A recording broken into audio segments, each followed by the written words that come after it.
Evet arkadaşlar başlıyoruz. So why should an entertainment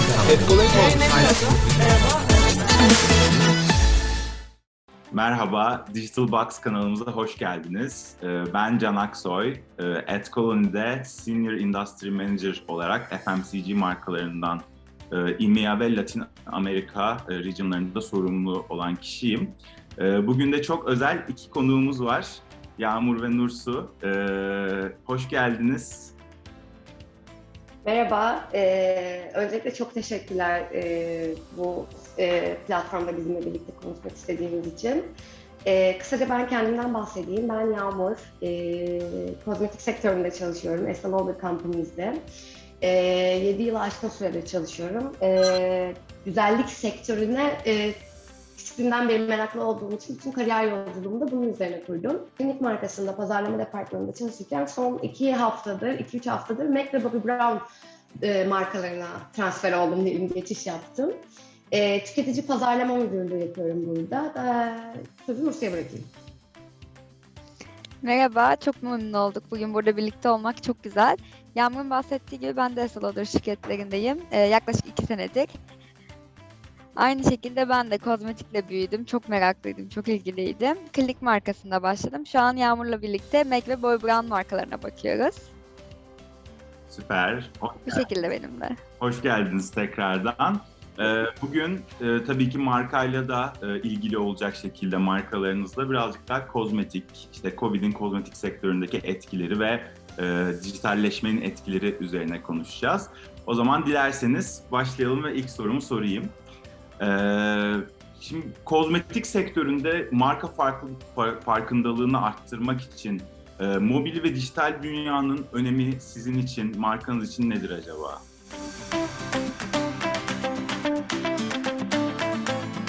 Son post-Covid sonrası özellikle son 1 yıldır yaptığımız bütün marketing stratejileri dijital üstüne kuruldu diyebilirim. Neden? Aslında birazcık bunun temel mantığını da anlatayım size. Normalde biliyorsunuz kozmetik ürünlerinde popcorn efekt dediğimiz bir şey vardır. Ürünü uyguladığın anda etkisini görürsün mesela bir makyajda veya bir eyeliner'da gibi. Ya da estetik operasyonlarda da buna popcorn efekt deniyor.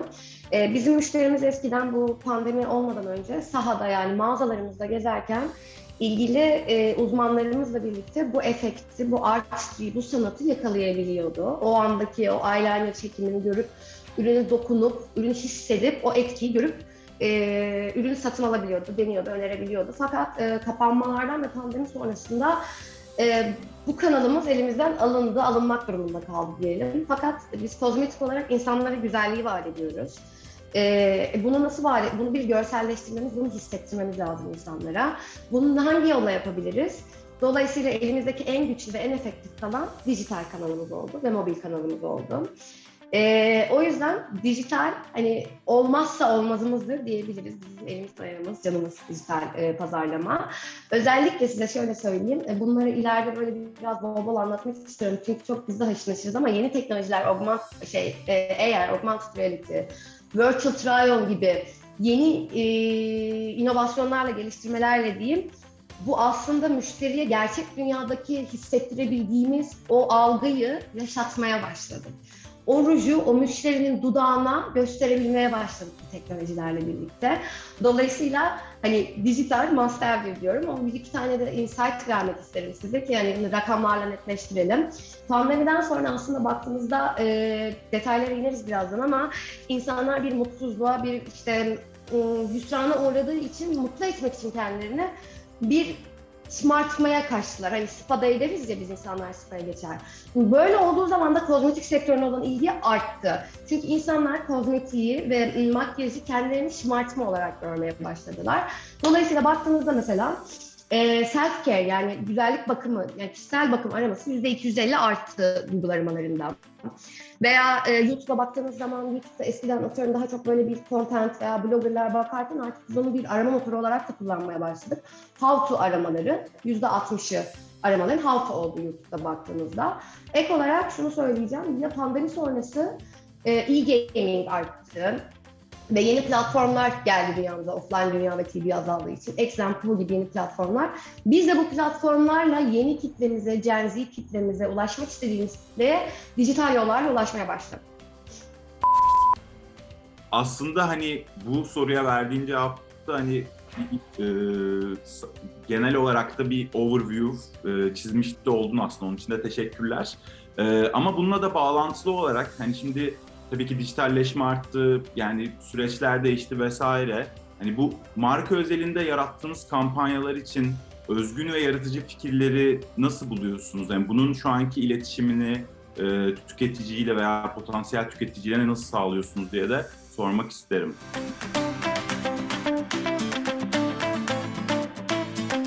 Aslında şöyle, her zaman tüketiciyi dinliyorduk. Hani tüketicinin ihtiyaçları neler, hangi ürünleri seviyor, nelerden hoşlanıyor diye. Ama Covid'le birlikte bu hepten değişti.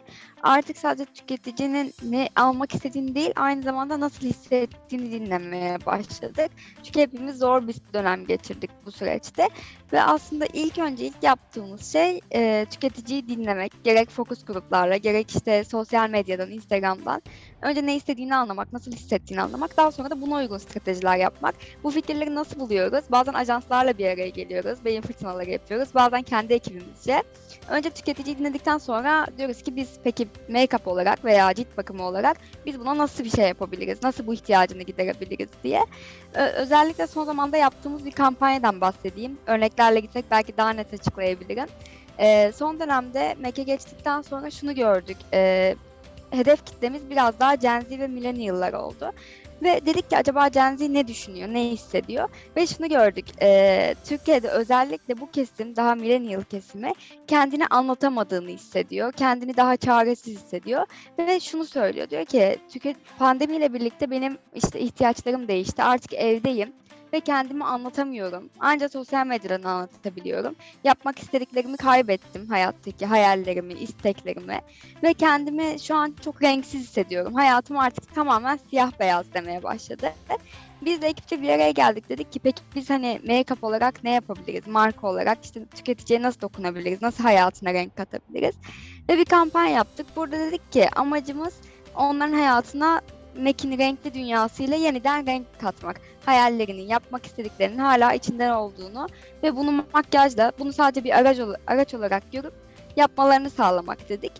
Ve bu fikri bulduktan sonra tüm kanallarımızda, gerek medya, gerek işte TikTok olabilir, Instagram olabilir, tüm kanallarımızda onların kendini özgürce ifade etmesini sağlayacak şekilde iletişimimizi yapmaya başladık. O yüzden aslında pandeminin buradaki en büyük etkisi de tüketiciyi biraz daha yakından dinlemeye başlamamız oldu. Kampanyalarımızı bu şekilde kuruyoruz diyebilirim aslında. Fikirlerimiz böyle çıkıyor. İlk önce onları dinleyerek. Süper, çok güzel. Ya aslında bu biraz anladığım kadarıyla hani markanın o brand purpose denen şeyiyle de aslında biraz paralelde giden bir süreç oluyor. Bence çok güzel bir kampanya. Hani çok spesifik bir kampanyadan bahsettin ama ben şeyi de bir öğrenmek isterim. Bu genel olarak baktığımızda da bir dijital kampanya yaratma sürecinde sizin en çok dikkat ettiğiniz unsurlar genelde neler oluyor?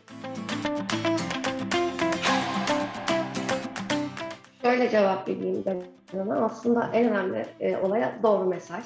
Doğru kişiye gidiyor mu? Çünkü özetimiz doğru mesajı doğru kişiye taşımak. Dolayısıyla aslında bunun teknik kısmını şimdi size asla inmeye gönlüm el vermez buradaki siz bir ajans olarak. Onlara şey yapmayacağım ama öncelikle yaptığımız şeyin hususunda dediği gibi doğru hedef kitleyi doğru anlayabilmişsiniz. Consumer listening kısmını alıyoruz, consumer insight kısmını alıyoruz ve biz bunu brand purpose dediğimiz marka stratejimize nasıl lokal olarak yedirebiliriz? Bunları çalışıyoruz. Daha sonra bu idea'nın değişik kanallar dediğim TV varsa TV, outdoor ve dijital kanallarda nasıl consumer facing, müşterinin yüzüne ineceğini çalışmamız lazım. Müşterinin önüne ineceğini çalışmamız lazım, pardon. Neden? Çünkü bir TV reklamında 20 saniyeniz var. Orada uzun uzun anlatabilirsiniz o kampanyayı. Ama bir dijital kampanyada tabii ki de branding, YouTube reklamlarında yapabilirsiniz ama bazen vurkaç yapmanız veya böyle bir anlık bir yani bir görselle bütün fikri anlatmanız gerekebiliyor. Dolayısıyla burada gerek Facebook partnerlerimiz, ya gerek Facebook'ta gerek diğer partnerlerimizle birlikte bir kampanya orkestrası yani organizasyonu çalışıyoruz. Content creation üzerinden. hangi müşteriyi hangi mesajla nasıl en hızlı şekilde çekebiliriz diye. Bu bir tarafı. Onun dışında yine dijital kampanyalarda mesajımızı ve görselimizi, asetimizi belirledikten sonra doğru yere doğru şekilde gidiyor mu onu kontrol etmemiz lazım. Yani burada anlattığımız şeyi biz müşteriye sağlayabiliyor muyuz? O yönlendirdiğimiz web sitesi sayfasında örneğin veya ilgili landing page'de. Dolayısıyla orayı da content olarak besliyoruz. Ek olarak bir notlarıma bakıyorum hemen. Burada en önemli şey dijital kampanyaları planlarken de müşteri deneyimini aslında daha çok offline kanallarda yaratmaya çalıştığımız müşteri deneyimini dijital yollarla da o müşteriye verebilecek miyiz? Bunları göz önünde tutuyoruz. O eskiden funnel'ımız vardı. Bilmiyorum çok teknik olacak. Hani awareness, consideration, loyalty funnel'ı. Ama McKinsey'den sonra galiba o funnel yatay oldu ve artık müşteriye her yerden dokunduğun bir dünya oldu ya, eskisi gibi dünya 1+1 değil. Dolayısıyla biz o müşteri yolculuğunun yatay olarak nasıl planlayabiliriz? Sürekli bunlara çalışıyoruz. Optimizasyonlara gidiyoruz. Ajanslarla hep iç içe bir şekilde anlık learning süreci diyeyim oldu. Oldu mu? Yok, gayet güzel oldu. Gayet güzel. Bence çok da güzel bir örnekti. Özellikle funnel ve daha sonra her taraftan ulaşma örneği. Teşekkür ederim. Bir de sormak istiyorum. Bu şimdi tabii ki dijitalleşme üzerine konuşuyoruz ama zaten bunun da aslında en çok arttığı ve dominant olduğu dönem Covid-19 dönemi oldu baktığımız zaman son bir sene özellikle. Yani dolayısıyla bu Covid-19 ile ilgili birkaç soru sormak isterim. Yani mesela bu Covid-19 döneminde kozmetik sektöründe nasıl stratejik değişiklikler yaşandı? Hani bu dönemde kampanyalarda markanın duygusal ve işlevsel o emotional functional benefit denen yararları üzerinden nasıl stratejiler izlediniz diye de sormak isterim.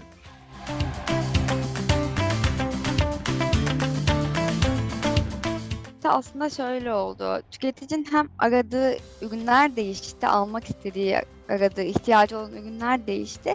Hem de aslında bakış açısı değişti. İlk başta tüketici evde olduğu için dedi ki kozmetik almama ne gerek var? Neden ben zaten evdeyim? O yüzden aslında ilk başta kozmetiği kesti. Kozmetik ihtiyaçlarını bıraktı. Tamamen diğer şeylere yöneldi. O yüzden aslında başta bakış açımız böyle dedik ki tüketici tekrar nasıl hayatına kozmetiği geri alabilir? Zaten sonra şöyle bir şey oldu. İlk başta evde olduk, hepimiz bıraktık. Sonra hayatımıza bir Zoom gerçeği girdi. Tekrardan buradan görüşmeye başladık ve aslında tüketici şunu fark etti.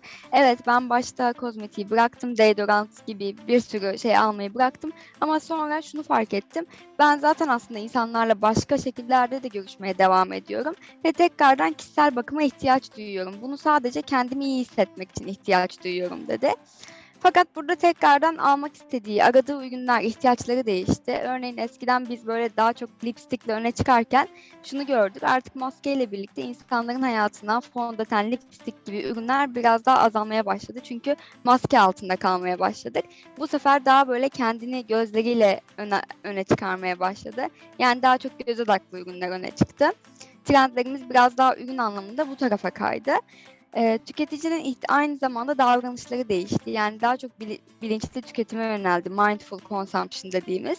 Daha fazla duyarlı oldu. Fiyat konusunda da daha araştırmacı oldu. Yani rating and review dediğimiz biraz daha yorumlara bakmaya başladı ve biz de markalar olarak biraz daha hem her yerde aynı fiyatı sunmaya, her yerde tüketiciye yorumları göstermeye dikkat etmeye başladık. Bir de aynı zamanda bunun değişikliklerde de bir duygusal tarafı oldu. İhtiyaçlarla fiyat ve ürün skalası yanında. Biraz daha iletişimimizi de daha duygusal tarafa çevirdik. Hem kozmetik hem diğer sektörlerde daha böyle iyilik, mutluluk, bu dönemde nasıl en iyi şekilde çıkabiliriz gibi kavramlar yer almaya başladı. Biz de mesela kendi tarafımızda bir güzellik yap kendine, içten dışa iyilik felsefesi gibi değişik kampanyalarla bu duygusal tarafı da bu şekilde kapsamaya çalıştık. Yeni stratejilerimiz tamamen bu yönde oldu. Süper. Çok teşekkürler. Buna bir de ek olarak aslında de sormak istiyorum. Zaten ilk soruda aslında biraz bahsetmiştiniz. Augmented reality tarzı böyle kullanıcının ürünleri deneyebileceği veya birazcık daha kendini iyi hissedebileceği bir deneyim sağlayan ürünleri. Bizim platformumuzda da birçok ülkede aslında çok revaçta olan bir şey bu şu anda. Siz bu augmented reality özelinde yani herhangi bir planınız var mı ya da şu an Bu uyguladığınız planlarda özellikle nelere dikkat ediyorsunuz? Augmented reality tarzı ürünlerde diye de sormak istiyorum.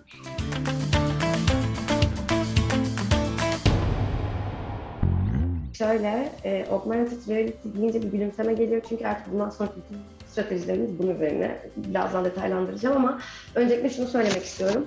Post-Covid öncesinde offline online bir pazarlama stratejimiz varken post-Covid sonrası online'a evrilen bir strateji. Şu anda iyileşme dönemindeyiz, recovery dönemi diyelim. Bundan sonraki stratejimiz omnichannel olmak.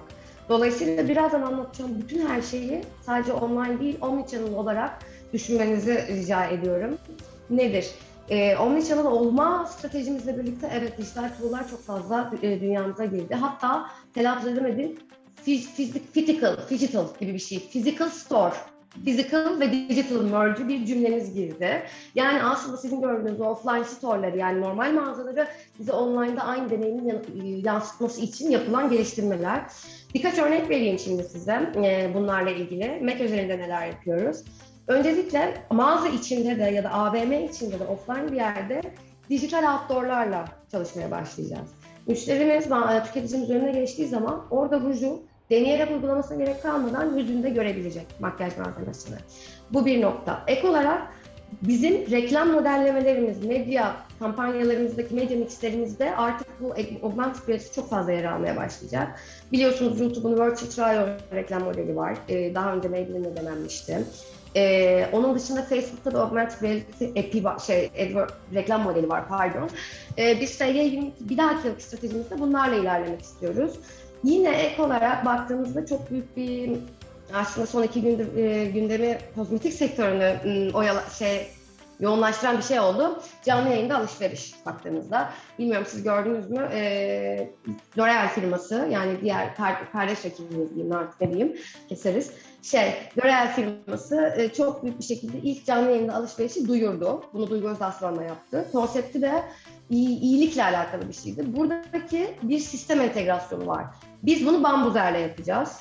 Bambuzer diye bir sistem var. Web sitesinden ürünü canlı yayında influencer, işte key opinion leader kimse o anlatırken müşterilerimiz, takipçilerimiz canlı yayında onu alabilecek. Böyle bir algoritmamızda, sistemimizde çalışacak. Onun dışında size ben augmented reality'de klinik üzerinden bir örnek vermek istiyorum. Sonra susacağım. Klinik üzerinden örnek vermek istiyorum. Bir tane şimdi cilt bakımı klinik baktığınızda ama sen şimdi mağazaya gitmiyorsun, orada bir uzmanın yok. Uzmanın cildine bakıp sorununu anlayamıyor. Nasıl yapacaksın? Kamerayı yüzüne tutuyorsun, cildini analiz ediyor, bölgelere bölüyor. Arkada algoritma çalışıyor ve diyor ki işte Yağmur senin alnın yağlı, işte yanaklarında hafif kırışıklıklar oluşmaya başlamış. Sana bak bu ürün. Buna clinical reality deniyor. Biz buna geçen yıl başladık. Bunun benzer örnekleri diğer markalarımız için de gelecek. Yani hayatımızda çok büyük bir yer tutmaya başladı. Evet. Yani aslında baktığımızda bu sadece bir kullanıcı deneyimi değil, aslında kullanıcının hayatını da kolaylaştıran bir inovasyon yapabiliriz aslında anladığım kadarıyla. Çok teşekkürler. Bence çok bilgilendiriciydi herkes için. Bir de şunu sormak istiyorum. Hani yeni normalde kozmetik ve kişisel bakım ürünlerinde tüketici trendleri hangi yönde değişti? Bu çünkü aslında FMCG'de özellikle birçok sektör etkiledi ama eminim ki kozmetikte de kendi dinamikleri içinde çok farklı etkileri olmuştur. Bunu da sormak isterim. Aslında şöyle oldu. Pandeminin en önemli etkilerinden biri bizim Yağmur'la çok sevdiğimiz bir söz var. Hep ondan bahsediyoruz. Shopify'in CEO'su diyor ki biz 2030'da yaşayacağımız dünyayı 2020'de yaşadık. Gerçekten öyle oldu. Yağmur'un da bahsettiği gibi tüm bu dijital deneyimler, bizim daha ileriki planlarımızda olan stratejilerimizi 2020'ye çekmek durumunda kaldık. Ama burada bir de şöyle trendlere bakılınca şöyle bir şey oldu. Tüketici bahsettiğimiz gibi daha çok bilinçli tüketime yöneldi. Yani daha fiyat duyarlı oldu. Lüksten kaçmak istedi biraz daha. Daha hani temel ihtiyaçlarına odaklandı. Ve hani baktığımız zaman araştırmalar gösteriyor ki kozmetik sektörünün tekrar eski haline dönmesi, eski hacine dönmesi 2 yıl gözüküyor. Peki bu şey demek mi? Hani hem tüketici artık daha çok hani bu taraflara harcama yapmak istemiyor. Tekrardan düzelmesi 2 yıl. Peki hani kozmetik sektörü ölüyor mu? Yani bitiyor mu? Nereye gidiyor? Aslında değil, kesinlikle değil. Bunun cevabı Lipstick Index'te. Lipstick Index dediğimiz bir indeks var. Bizim Estée Lauder'ın kurucularından birinin bulduğu bir indeks. Daha önce 2000'li yıllarda krizlerde görüyorlar ki ne zaman bir ekonomik bunalım olsa veya 9-11 olaylarında ne zaman ülkede bir bunalım olsa o zaman lipstik satışları peak yapıyor. En büyük satışı o zaman görüyorlar ekonominin kötü olduğu zamanlarda ve diyorlar ki demek ki tüketici kendini iyi hissetmek için kozmetiğe yöneliyor ama tek bir ürüne yöneliyor. Ve bu dönemlerde de kendi iyi hissedeceği ürün lipstik olmuş o zamanlarda. Daha sonra lipstik indeks değişti. Yerini maske indeksi aldı. Bir ara maskeler arttı. Bir ara oje arttı. Şu anda Covid'le birlikte trend tamamen göz ürünlerine gitti kozmetikte. Çünkü artık maske takıyoruz. İşte ruj sürmek istemiyoruz çünkü maskenin altında kalıyor. Veya fondöten aynı şekilde maskeye bulaşıyor diye. Tüketici tamamen artık gözlerine odaklanıyor kozmetik tarafında. Ve biz de o yüzden hem ürün tarafımızı biraz daha gözleri öne çıkaracak ürünlere çektik. Hem de aslında iletişimimizi yani iletişimimizde biraz daha böyle göz ürünlerine kaydırdık. Şey demeye başladık. Gözlerin seni anlatsın. Gözler artık yeni dudaklar gibi. Biraz daha bu tarafa yöneldik. Ve aynı zamanda başka bir değişen trend de tüketicinin ürünün yanında tüketicinin buna ulaşma şekli. Yani biraz daha Yağmur'un bahsettiği gibi tamamen online deneyimleri maksimize ettik. Yani tüketici bir fondöten alırken online'da da bunu sanki mağazadaymış gibi birebir virtual try-on'la denemesi.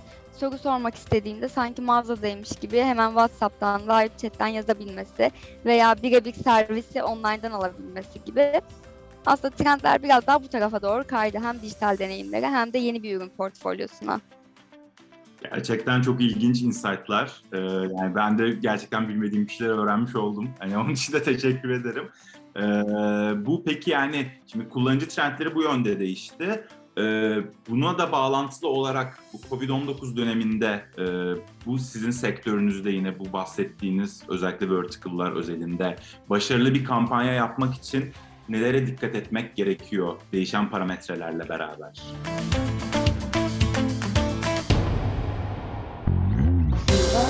Bildiğimiz gerçek dünya, bütün bildiğimiz her şeyi unuttuk Covid'de bir pazarlamacı olarak. Bize doğru öğretilen her şeyi unuttuk ve upside down olduk, tepe taklak. Dolayısıyla en önemli şey tüketiciyi dinlemek. Çünkü eski konuşan tüketiciyle şu anki tüketici aynı değil. Dolayısıyla onların ihtiyaçlarını belirlemek. Maslow'un ihtiyaçlar piramidi de biz eski yani Covid öncesinde en alt basic ihtiyaçları coverlayıp daha artık üste geçmişken şimdi yine upside down oldu. Daha biz temel ihtiyaçları coverlamak istiyoruz. Müşteriler olarak da kendim de müşteri olarak konuşuyorum tüketici. Dolayısıyla dediğim gibi upside down olduğu için önce bir tüketiciyi dinlememiz gerekiyor. Neye ihtiyacı var, ne duymak istiyor? Emotional bir touch mı lazım? Ürün benefitinden ne bekliyor? Şöyle bakabilirsiniz. Eskiden biraz daha atıyorum ambalaja falan bakarken şu an tek üründe multifunction arıyor müşteri. Bir ürün bana her şey yapsın gibi. Dolayısıyla dinledikten sonra müşteriye konuşacağımız dili de o yönde evirmemiz gerekiyor. Eskiden lansman konuşurken bak ürünümüz çıktı çok güzel, kıpkırmızı dudaklar derken şu anda onun arkasındaki emotional touch'ı anlatmamız gerekiyor. Müşteri bunu duymak istiyor. Ek olarak ne söyleyebilirim size? Audience targeting'den bahsettim. Doğru hedef kitle bahsetmemiştim. Doğru kitleyi hedeflemek çok önemli. Kusura bakmayın araya İngilizce katıyor. Çok plaza dili oluyor ama doğru kitleyi hedeflemek çok önemli. Çünkü çok güzel bir mesaj, çok güzel bir reklam sunabilirsiniz, çok güzel bir şey ortaya çıkartırsınız. Ama gidip de onu çok alakasız bir kitleye sunduğumuz zaman boşa işe yarar. Yani örneğin çok mükemmel bir ruj kampanyası çıkarttım. İnanılmaz güzel ama can sana gösteriyorum. Nursu'ya göstermemden muhtemelen daha az etkisi olur. Dolayısıyla benim Nursu'larımı, doğru kitlelerimi bulmam lazım ki o kampanya yaşayabilsin, onu söyleyeyim. Süper. Çok teşekkür ederiz. Aslında yani baktığımızda benim soracağım sorular bu kadardı. Ama sizin de özellikle hani gerçekten kendi sektörel tecrübenizle de eklemek istediğiniz bir şey varsa da onu da duymayı da gerçekten isteriz. Yoksa da çok da teşekkür ederiz. Ben bir minik söyleyebilirim, sonra topu Nursu'ya atacağım. Bahsetmiştim, dünyamız upside down oldu ama in a good way, güzel bir yolda oldu. Çünkü inanılmaz güzel bir şekilde yani alaylı olarak yetişiyoruz diyeyim artık tekrardan. Tekrardan tüketici işbirlikleri yapıyoruz, tekrardan trend diyoruz, tekrardan demografileri kırıyoruz, alım güçlerini kırıyoruz. Bu yapılan çalışmaları tekrar yapmak bizi çok heyecanlandırıyor, işin mutfağında olmak. Dolayısıyla öncelikle herkese sağlık diliyorum. Daha sonra da bol makyajlı, bol cilt bakımlı günler diliyorum. Süper. Süper bir mesaj. Teşekkür ederim. İnanılmaz bir mesaj. Ben de Yağmur'a şeyi söyleyebilirim. Onun da bahsettiği gibi hepimiz artık hem dijitale yöneldik. Bizim için de tüketici açısından yeni bir deneyim. Tamamen online'dan alışveriş yapmak. Bizim için de öyle, pazarlama tarafında da. Nasıl o servisleri, nasıl canlı yayından işte alışveriş deneyimi yaşatabiliriz gibi bizim için de aslında tamamen yeni bir öğrenme modeline geçtik. Hem çok keyifli hem de zor tarafları var. Bir yandan işte TikTok nedir bunları çözmeye çalışıyoruz. Gerçekten nasıl challenge yaparız gibi. O yüzden hepimiz için güzel bir dönem aslında. Tam öğrenmeli, farklı, dijitalde farklı yerlere yöneldiğimiz. Dijitalde buluşalım diyelim. Seninki daha güzel oldu. Daha havalı. Evet, 2 tane çok güzel mesaj bence. Çok teşekkür ederim. Gerçekten katılımınız için çok da bilgilendirici bir video olduğunu düşünüyorum. Çok teşekkür ediyoruz vakit ayırdığınız için ve izleyicilerimize de izledikleri için teşekkür ediyoruz. Bugünlük bu kadardı. Lütfen kanalımıza abone olmayı ve videomuzu likelamayı unutmayın. Bir dahaki videolarda görüşmek üzere.